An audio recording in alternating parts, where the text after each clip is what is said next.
my name is Gilly Duggan, and I work with Keep Northern Ireland Beautiful, and I am delighted to be with you again. This is my second week with you, and I'll be here next week as well.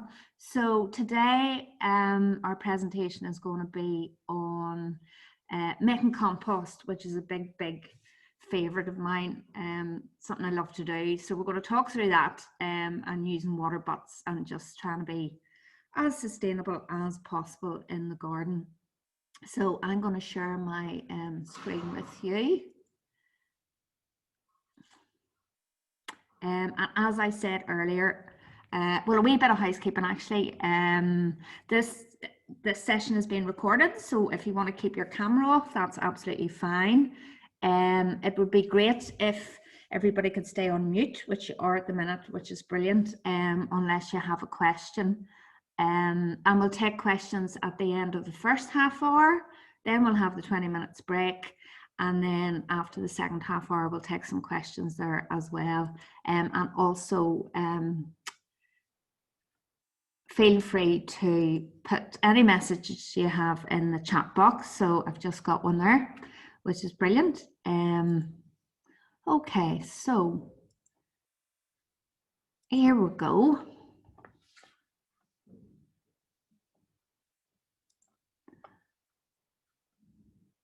Bear with me one wee second.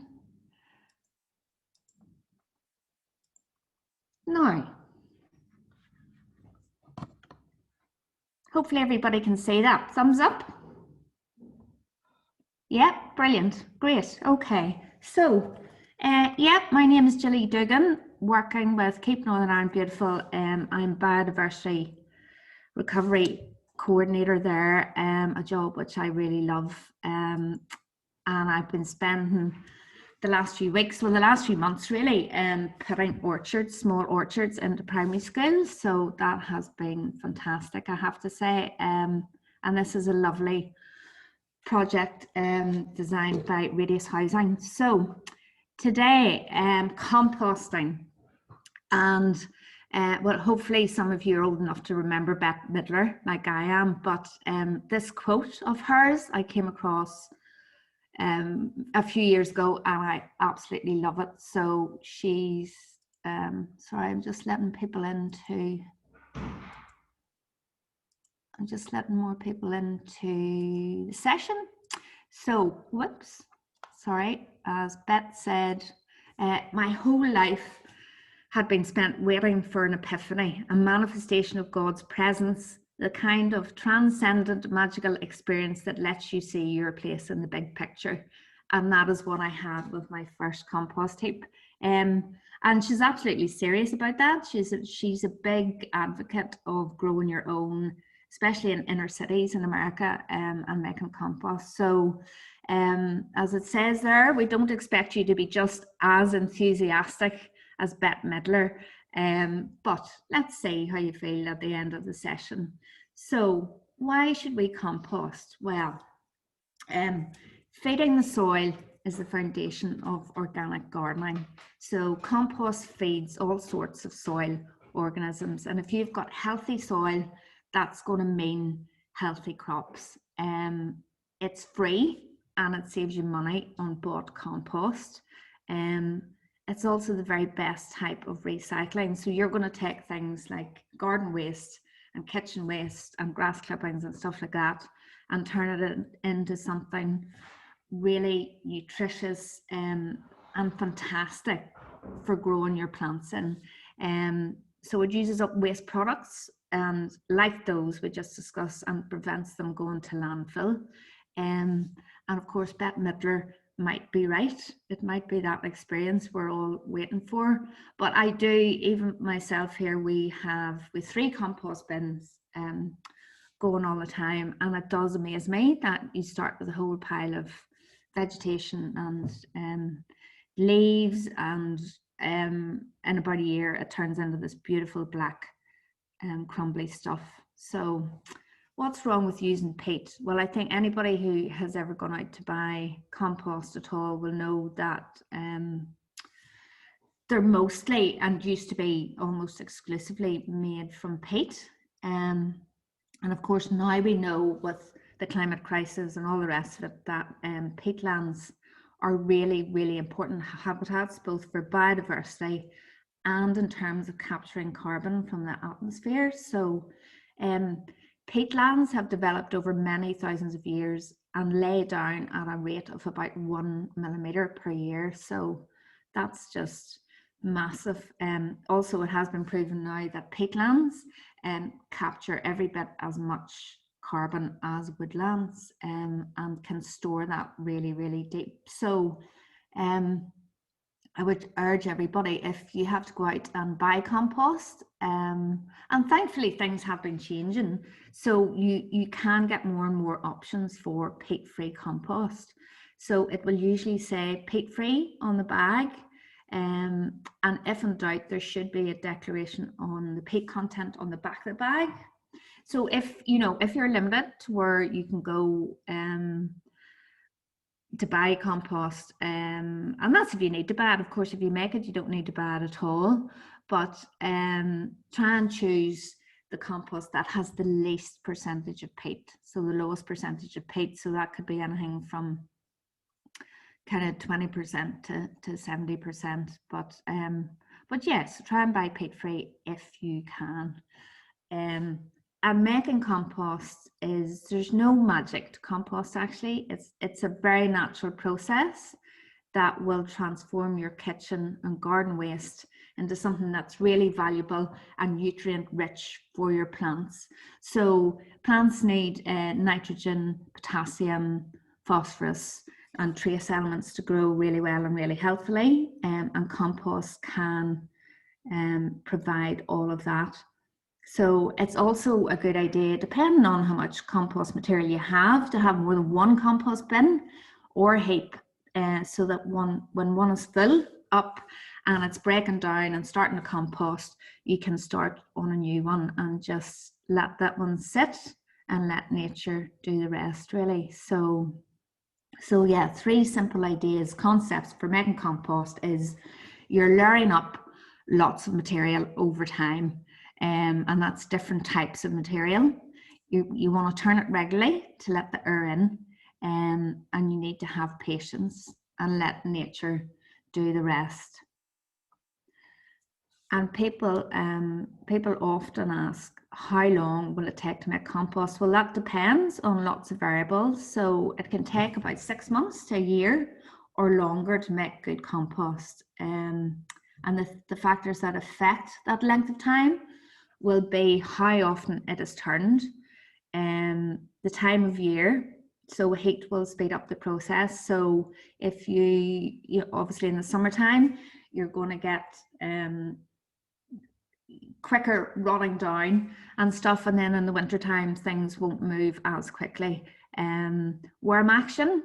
So worms, composting worms and earthworms are slightly different.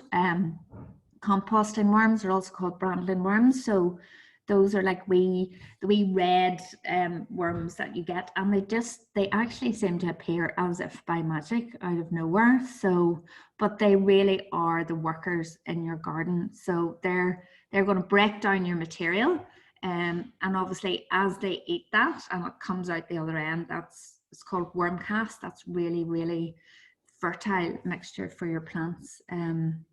So then the mixture of material as well is important in terms of how your compost breaks down. So we're going to talk about that in a wee minute. You want a variety of browns and greens. So that's like nitrogen and carbon material. And the volume of material. So if you only have a little bit, it's going to take quite a long time to build up a mass. So that's going to take a bit longer. But if you've got lots, or you join with your friends and neighbors, to make it together, that can it can happen an awful lot quicker. Also the moisture content. So, but again, when you're making compost, it is quite important to try and get the moisture content right and not have it too wet or too dry as well. So, and then how and where to make a compost bin? Well, there's loads. basically, in the most basic sense, you can make a pile of compostable material in an unused area of your garden. So you can see the picture there in the middle. It's just a pile of stuff. So if you had somewhere that was a wee bit wild and out of the road, you could just make a big pile, and you don't need a surround or anything. And then when you think that's finished and you want to start another pile, you could just cover that in cardboard or plastic or something to keep the rain off it and let it sit for a year, and that would turn into compost for you. Alternatively, you can make a surround out of recycled pallets. There always seems to be plenty of pallets about. Or if you wish, you can use a large plastic compost bin. And I know that some councils either provide those for free or they do subsidise them. So it's really worth asking about that. And the idea is to layer up lots of material over time, turn it regularly to let the air in, and nature will do the rest. And by turning it and incorporating air, you're providing air for and a greater surface area for the bacteria to start working on all that nice material. So what I would say is side it away from your house and out of the way, but somewhere that's convenient in the garden to get at, because if you put it, you know, if it's like a 2-day camel ride away out of the road, the chances are you're not going to use it much. So but still, it's compost heap is probably not, despite what Bette Midler says, probably not the most attractive thing in the world. So an unused corner somewhere is ideal, and obviously those black compost plastic bins that you get keep everything contained. You can also use pieces of old wood, reclaimed wood, netting, chicken wire, etc. So, and then the important thing, what to put in your heap. So, well, we'll start with the things not to put in your heap. So I never put like cooked food or meat or fish into your heap, because you don't want to attract our furry friends. Or vermin or seagulls or birds and stuff like that. So so don't ever put in cooked meat or fish. But compostable material is broken down usually into 2 types. So you've got the browns, which just means carbon rich, and then the greens, which means they're nitrogen rich. So so basically the greens are anything that is living or was recently growing. So that's things like grass clippings, apple cores, banana skins, coffee grounds, tea bags, fresh hedge clippings, vegetable peelings from the kitchen, you know, plants that you've been growing that are finished, so like bolted lettuces and stuff, fresh flowers, fresh seaweed, and also weeds. But you don't want to compost weeds that have seed heads on them, because those seed heads can last for a very long time in your compost, and if you start using it on your raised bed or somewhere else, you might be spreading a weedy problem, which you don't want. But if they're soft annual weeds that haven't flowered or haven't seeded, absolutely add those to your compost. And then browns. So we've got browns are dry or woody material. So things like cardboard and small twigs and shredded paper, eggshells, newspapers, sawdust and wood shavings, fallen leaves like autumn leaves in the winter time. They can be used to make a separate soil conditioner called leaf mold. So we're going to talk a wee bit about that after the break as well. And things like straw. So if you know anybody has chickens or rabbits or something, you can also use that bedding to put into your compost. So when handling compost, it is important to wear gloves and wash your hands thoroughly afterwards. So there you go. So yes, basically you can compost anything that was once living. So that means natural. So a natural product. So you know, not polyester or man-made stuff. So that includes things like old woolly jumpers with big holes that the dog got, which happens in our house quite a lot, and that random cotton sock or woolly sock that you can rescue from the washing machine. And again, you can compost so many things, but never meat or cooked food or fish for that matter. And just to stop obviously they can in a commercial sense, and the stuff that you would put into the bin you get for composting material that the council take, they have industrial composting going on there, so they can take all of your food waste and bread and bones and all the rest of it, but then they take it to huge big centres, and there's an awful lot of different mixture of stuff, and that's being turned daily to incorporate air and to speed up the composting process. And actually there's a lot of heat that is generated in that process, and then that would kill pathogens and stuff too. So it's important to remember that too. So anything you can't compost at home can go in to that composting bin that the council takes away. And then we did talk about getting the balance right. And sometimes if you're really lucky, it happens right the first time. But I think it's really important to remember that you know, people will say to me, oh, my compost is a disaster, do I need to just, you know, start again? There's nothing that can't be recovered. So if you say your compost is too wet and, you know, you put too many grass clippings and stuff in it, and it's a wee bit smelly and it's a wee bit slimy and stuff, then what you need to do is use some ripped up cardboard or some of those other browns that we talked about, and turn it and incorporate that through, and that's going to dry it out and let the bacteria work better and bring it back to what you want as compost.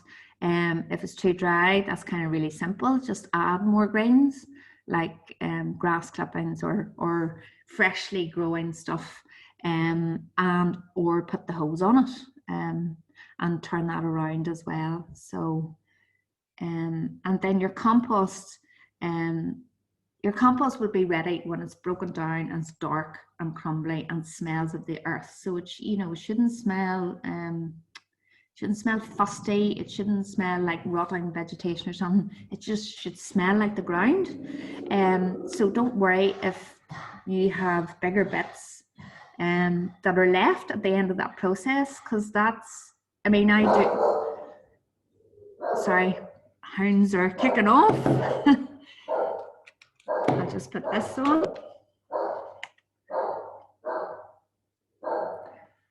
So yes, so we tend to chuck everything into our compost. Actually, do you know what? I'm just going to close the door on that dog. 2 seconds, thank you.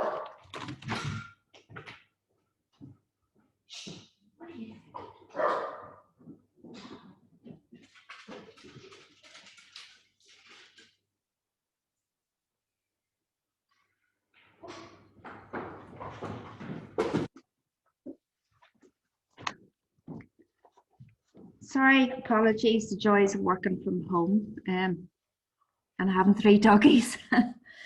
Yeah, so what I was saying is don't worry if there are bigger bits left in your compost when it's finished, because you could just set those to one side and add them to the next heap. You know, if they're partially broken down and partially composted, they're actually gonna help with your next heap as well. So and turning, as we said, helps the process. So the more you turn your compost heap, the quicker it's going to compost for you. And the reason for that is it incorporates oxygen, which will help the bacteria, worms, and other organisms and fungi break the compost down for you.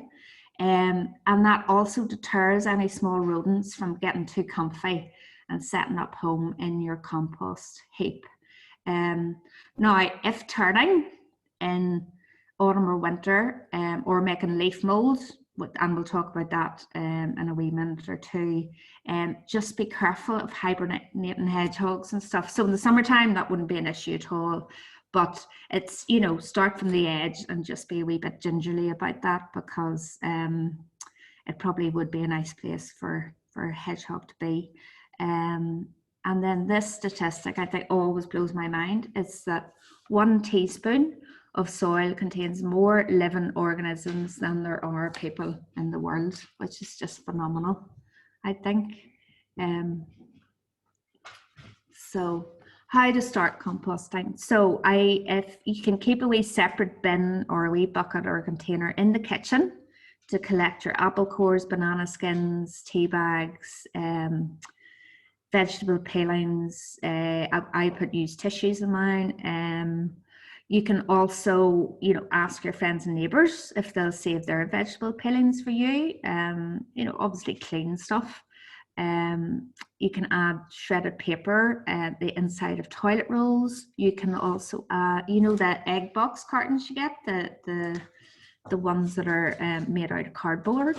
And you can also collect leaves in the autumn and add some of those as well. So, and a good tip is to empty your compost caddy that keep in your kitchen quite regularly so that it doesn't become too heavy or a little smelly, because it is amazing actually how quickly stuff starts to break down, and it produces liquid and stuff. So try and get it emptied every sort of 2 or 3 days. That's going to keep that nice for you. And then leaf mold. You know what? I think we're going to leave the leaf mold to after the break. Some nitrogen, but a lot of carbon and definitely a lot of organic matter, which is really important to feed your soil and feed the organisms in the soil. So leaf mold isn't just as nutritious as compost, but it's still a brilliant resource you have to improve the texture of your soil and the structure to help your plants to grow. So of course, plus you're doing 2 jobs at once. So you're raking up those leaves and they're making the place tidier and creating something brilliant to use in your garden for afterwards. So all you need to do is gather up the fallen leaves in the autumn time. So again, that would, if you have a wee rake, that's all you need. Or if you have some local school children or grandchildren or anybody who could come and help and just carry armfuls of leaves into one big pile. And you can put them in a big pile in a corner somewhere on grass and forget about them for a year, and the worms will do the rest. And then you could cover that pile with a piece of carpet or plastic, but that's not really necessary. And if you don't have a grassy corner, you can fill old compost bags or indeed big black bin bags with the leaves and just punch some air holes in them. And then you can leave those bags somewhere out of the way for about a year, and that the bacteria will start breaking those down for you. And if you think about, as it says there in that wee point, if you think about a forest floor, how fertile that is, and that's really just from the leaves falling every year and rotting down into the ground and taken in by worms. So it's a brilliant resource.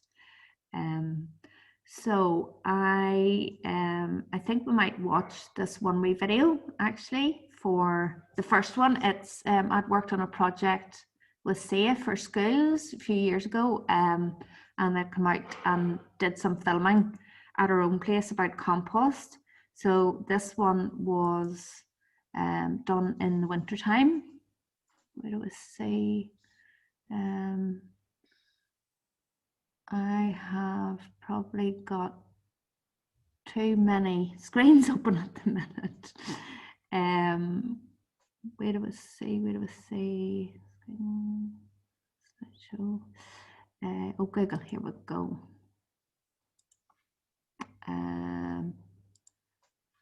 Okay. Can everybody see that okay?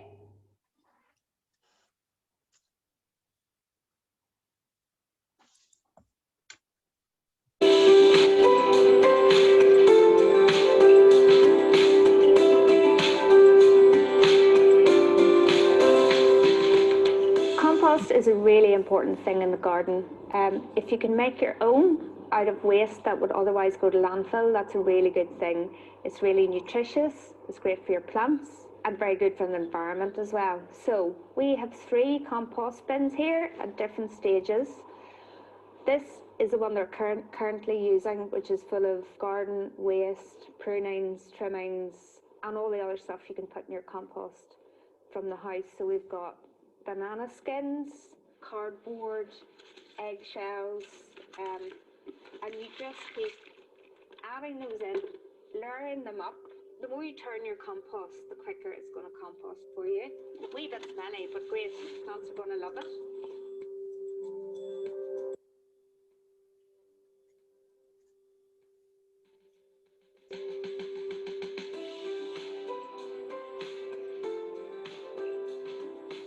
We have 3 beds, although 2 might be good enough for school.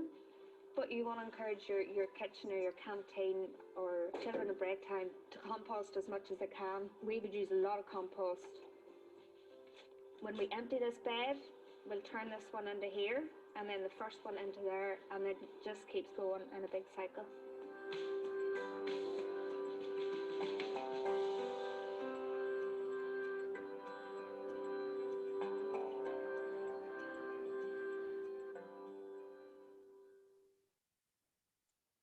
Okay, so that's that one. And I think visually, hopefully it gives you a wee bit of, it lets you see that it's not, you know, it doesn't look pretty in the beginning, but it's quite an easy thing to make your own compost. So we're going to move on to saving water and water butts. So we did talk about before that plants, like ourselves, actually need the following in order to grow well. So that's light, air, water, nutrients, which comes from the compost or the soil. And so there's no doubt that our climate is changing. Like I was even hearing that on the news this morning, that, you know, about the temperatures are rising, and it is bringing irregular weather patterns. So, you know, so we're getting warmer weather and deluges of rain, and then no rain, and all the rest of it. So it's a really good thing to try and save some water that's for free and falling out of the heavens for us. So with permanent planting, like fruit trees and fruit bushes and wildflower areas and stuff that we've been doing in the schools, I suppose the point of those is that once they're established, they'll have a really low water requirement unless there is a drought. So, you know, it's not like they're going to need to be out watering those every week, or unless you have a prolonged period. But fruit trees and fruit bushes and stuff, once established, put their roots down very far. And we do know that growing food will help to reduce our environmental impact anyway. And if you start to harvest your own water, it brings you even closer to growing in harmony with nature like that. And the brilliant thing is that because rainwater contains less salts and minerals and chemicals that's sometimes found in tap water, that plants actually prefer rainwater to tap water, and that's going to help them to thrive. So you can capture water in anything really that's going to hold water. So in large basins, or an old bath, or even buckets that you just leave outside, or smaller containers such as empty milk containers, obviously sort of cut in half so that the lip of it's quite wide to capture the water. And I love that picture in the middle where somebody has kibble. Obviously they've got a water butt there, but they had nothing, no building or gutter to attach it to, so they've just kind of kibbled together out of plastic and some wood something to capture as much rain and funnel that back into their water butt. So yeah, So you can, I mean, water bots of different sizes can be purchased and connected to spouting. So the important thing is to raise the water bots off the ground so that it's easy to fill a watering can or bucket. And you need to do that before it starts filling with water, because they can get really, really, really heavy. Water can be collected off any structure that has a roof, so houses, sheds, greenhouse, and all you need is some guttering and a downspout there. And if you've got a big requirement for water, you can connect 2 or more water butts using fairly inexpensive connectors for those. So so yeah, fresh water is a precious resource, and more so. I mean, it's, could you have imagined any time in where we live having a hose pipe ban? But you know, that has happened a couple of times. So plus the rainwater obviously is very good for your plants, so it's like giving them a wee dose of fertilizer as well. It saves money, especially if you're on a water meter, because your plants can get very thirsty. The pH balance of rainwater is much better for healthier plants as well, because of, you know, obviously we've got fluoride and chlorine and stuff in our tap water to make it safe, but that does affect the pH. Yeah, so we're so that's, yeah, that's where we'll go. Sorry. Okay. It also reduces your home's carbon footprint. And most water butts are made out of plastic, you know, that heavy plastic. So that's produced from recycled plastic that would come from the stuff that we put in your recycled bin. So that's like, you know, very liquid things, or, you know, the way, again, we've been talking about trying to repurpose and reuse all those containers that maybe fruit and grapes and mushrooms and stuff come in. So they're really good for growing seedlings and stuff in, but also that's the kind of material that will go into creating water butts. And also they're really quick and easy to install. So any handyman or anybody who's handy can put that up for you. And also the councils seem to be either giving away free water butts or subsidising water butts. So wherever you are, it's really worth exploring that option. And I looked at one of the statistics the other day that said that each household in the UK, and I don't have the figures for Ireland, but I'm sure it's the same, has half a ton of water delivered to their door every day through our pipework. So so obviously there's a lot of energy costs associated with treating and pumping all of that water so that we have the convenience of it coming through the tap. And that it also said in that report that collecting the rainwater, which falls onto UK households, would save about 30,000 million litres of fresh water every summer. So that's kind of mind-boggling. I think that's enough water to fill an entire reservoir. So yeah, as we've talked about and discussed, making compost is a great way to recycle the nutrients back into the soil, producing something that you can eat. So that's kind of a perfect and very virtuous circle. The plastic pots and containers are ideal for starting off seeds and seedlings.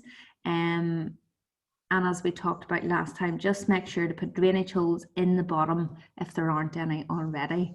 So but as well as turning garden and kitchen waste into compost, wherever it's possible, it is important that we reuse and repurpose whatever we can, and segregate and recycle whatever is left.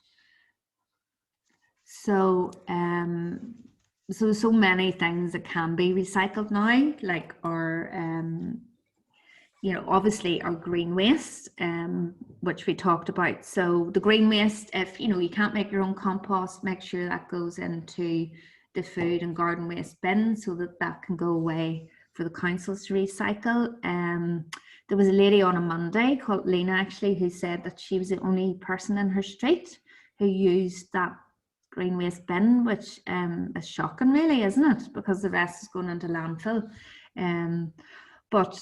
So we can, whether you put it in the compost or not, you can compost or recycle your paper and cardboard, glass bottles and jars, obviously, or wood and metal, plastics, of course, and more plastics, tin cans, drink cans, or old clothes. So remember what we said about if you have something made out of 100% cotton or wool, you can put that into your compost if it's, you know, if it's not reusable or you can't donate it to a charity, for instance. Electrical goods can all be recycled now, mobile phones, of course, batteries and ink cartridges. And I have to find that website Recycle Now is really good because it is confusing. Like, it's confusing. I kind of work in this field, and it's confusing for me sometimes what you can and can't recycle. But when I was researching this, and actually I've done this before with kids and stuff, is how to make paper plant pots. So you know the way you sow your seeds, maybe inside, and you have those wee seedlings which are ready to prick out, or you have bigger seeds like peas or sweet corn or something like that, that need a wee bit more room to get started. Well, making plant pots out of newspaper is a really good and simple thing to do. And there's a wee video on this that I'm going to play actually in a minute. But so basically all you need to do is take 2 or 3 sheets of newspaper and kind of fold them down as it shows in this graphic. Now, stuff that are in this graphic are going to be in your are going to be in the document that we send you out to, with all the resources and the rest of those. Don't worry about trying to even scribble that down or take a picture of it on your screen. So I think I might we'll share that after. Actually, I think I just wanted to touch on the Recycle Now website, so which I think has some really good stuff, and it's specific for Northern Ireland. And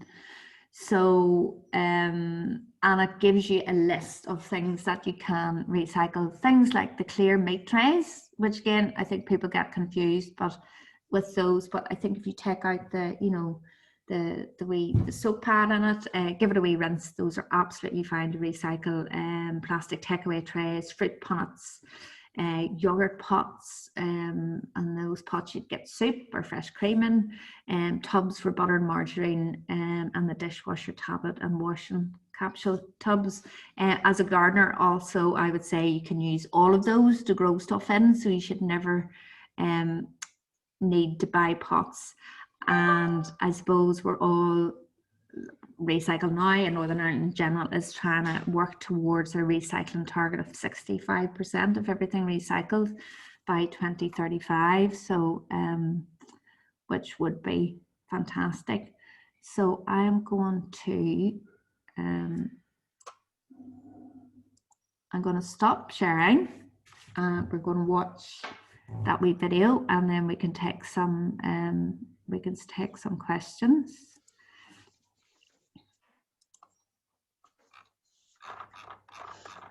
Just bear with me a minute, and I'm going to copy the link.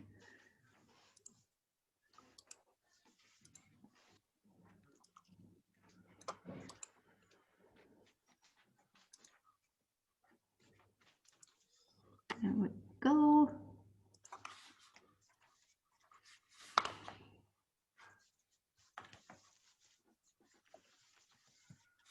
Whoops.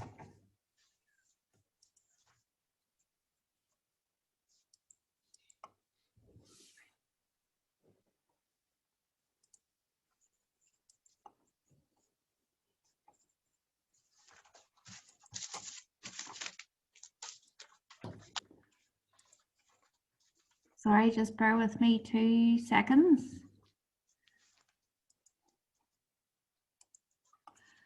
Now, here we go.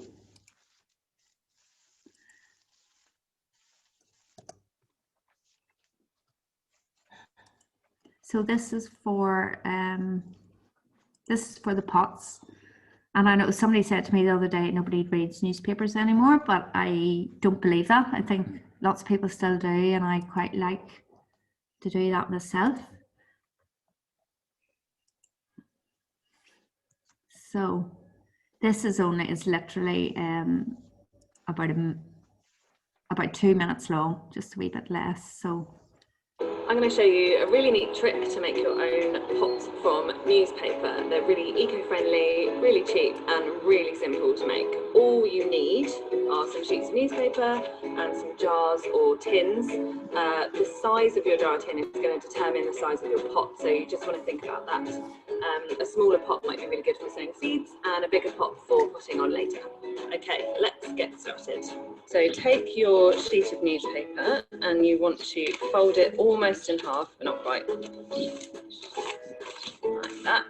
Then you want to fold that top bit that you've left over the top like an envelope. Now this bit's going to be the bottom of your pot and this bit's going to be at the top. So take your jar or your tin, and if you have this bit at the bottom, that's really helpful because then we're going to tuck the bottom into it. So place your jar onto here. You might want to have it just over the top a little bit because it will help you to remove it later. And then just roll it around the jar. That in the bottom like that, and just press down. And what you might want to do is just flip the jar to give it a proper squish. It doesn't matter too much if it's not perfect because once the compost is in and the water, it's going to hold it together anyway. Now you can fix this bit if you like, but it doesn't matter too much. I've got one of these staplers that I use just to make it even more eco-friendly. And there you go, that's your pot. And these make really nice.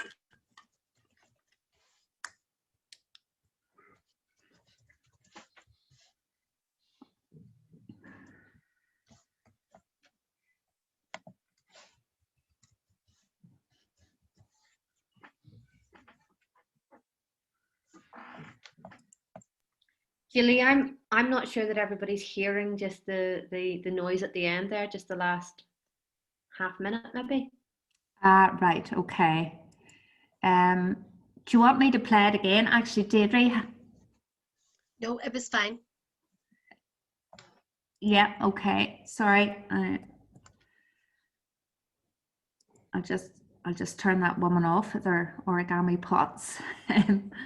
So look, I have another video which Kieran McHugh from Conservation Volunteers did for us for the Food for Thought project. So it's 8 minutes long. So I think we definitely have time for that, and then some questions. So if it's okay, we'll I'll maybe share that as well.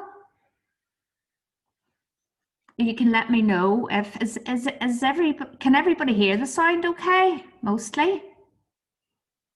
Yeah, a few thumbs up. That's good. Okay, thank you. Well, look, we'll watch Kieran's and then I'll answer whatever questions you have after that. So.